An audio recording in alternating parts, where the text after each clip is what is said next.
Hello. We are just doing a really quick wine review today.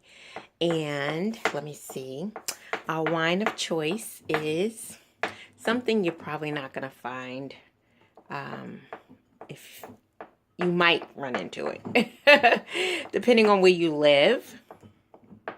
But we are having a very interesting mix today. And it is the Barefoot Winter Blend. And I tried this in Maryland a couple of weeks ago, and it was actually tasty. It is notes of vanilla and blackberry jam. I love vanilla. Can't say that I'm a fan of blackberry jam, but you know what? It wasn't a bad tasting wine. So I have my daughter here. She's actually in preparation of making us an Asian meal tonight, but we're not here to talk about that. So say hello. Hi! So we are both doing the top knots today, as you can see. I'm copying her today. So I'm going to pour us a little. You know what I've been doing? I've been measuring wine because one, it lasts longer because I have a heavy hand. So I've been measuring it. And so giving us a half of a cup per serving. Now this little bottle isn't as big as the normal bottles we normally host in the house. But this is, we'll get at least, we'll probably get about 6 half a cups apiece out of this. We're supposed to have guests tonight, so hopefully they'll bring some wine too, because this is the only bottle we got. So I have tried this particular blend, like I said, and while I was in Maryland, so my daughter is actually trying it for the first time. Here you go. Here she is. So I'm gonna, Mommy, you didn't tell me my, there we go. That looks so much better. Wait, you didn't tell me all of that was. I didn't realize it, sorry. Okay, here we go. So I'm gonna swirl. Oh, sniff. It smells good. Like it smells good. Let's see what kind of body it has. Just gonna tilt it. I tilt it so I kind of far. Oh, it's kind of a heavy body, right? Isn't heavy when it don't automatically drip down? Yeah.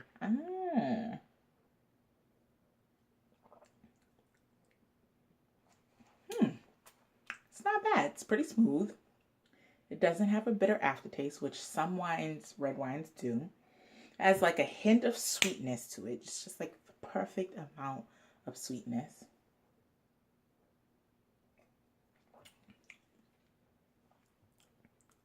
I can taste the blackberry a little bit, but I also taste like it could have some plums in it.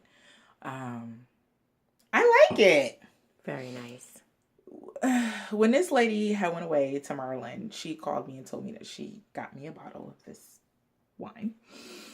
And she was like, I'm going to bring it home. Like, oh my goodness. And I was like, okay, girl, you do that.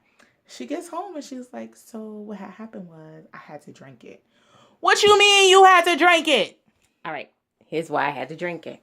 Because that was the weekend that person went into the baggage claim and decided to shoot it up. So he did it that Friday. I was already there. I got there Thursday. Even though it was in Florida, right? I'm not one to really want to check my baggage, and so I didn't have to check my baggage. And the only reason why I would have checked my baggage was because I had a bottle in there. And after all that, I just didn't feel like going to baggage. So we enjoyed it. My partners and I.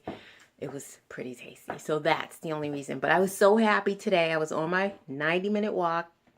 Went to the local liquor store. We have 2 here that actually put a lot of their wines and different things. They do have actual discount days. And we have one particular store that we get wine from all the time that's like $3. And we're big on trying wine. So I don't know if you ever, like, this is an empty bottle. I keep them. This is an empty bottle. And And normally it would be like $7, $8, but it's always discounted for something.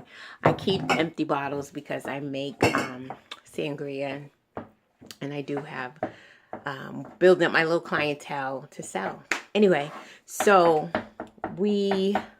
I went into the liquor store, and I just happened to see, because it's right beside the door, to see what they had on the shelf. And I happened to look up, and there it was. I was like, oh, I get to bring one home finally. And it was the exact same price as it was in Maryland, which was $6.99. So it wasn't like it was a major deal, but I liked it when I tried it. So I was happy that I was able to find it again. So I'm not going to make a long video, but this is Sipping Sunday, and we're just sipping as she is preparing our Asian meal. And I'll give you a little show you what we got going on here. So we got the peas and the carrots, that's for the rice. We got our bean sprouts, and she has the wontons for we're having homemade crab rangoons, and we used to make them a lot. Sesame oil, she's the little house chef, so she's about to knock it out the park. And then we have that chopped up. That's what's going in our crab rangoons. All right. What is this? So this is the seafood crab meat. What is it called? And then, I don't know, what is it called? And then we have the chopped up scallions. So that is the crab classic, you know. So in case you all love crab rangoon and you had no idea how they make it, you're like, ooh girl, they be having real crab. Ooh girl, no, it just be regular imitation crab meat. Don't be fooled, but it's good. Like, don't go out and try to buy yourself like that really expensive stuff. This was 2 for $4. Holla at me, boo. So I will come back and let you see the finished product. Okay, have a good one.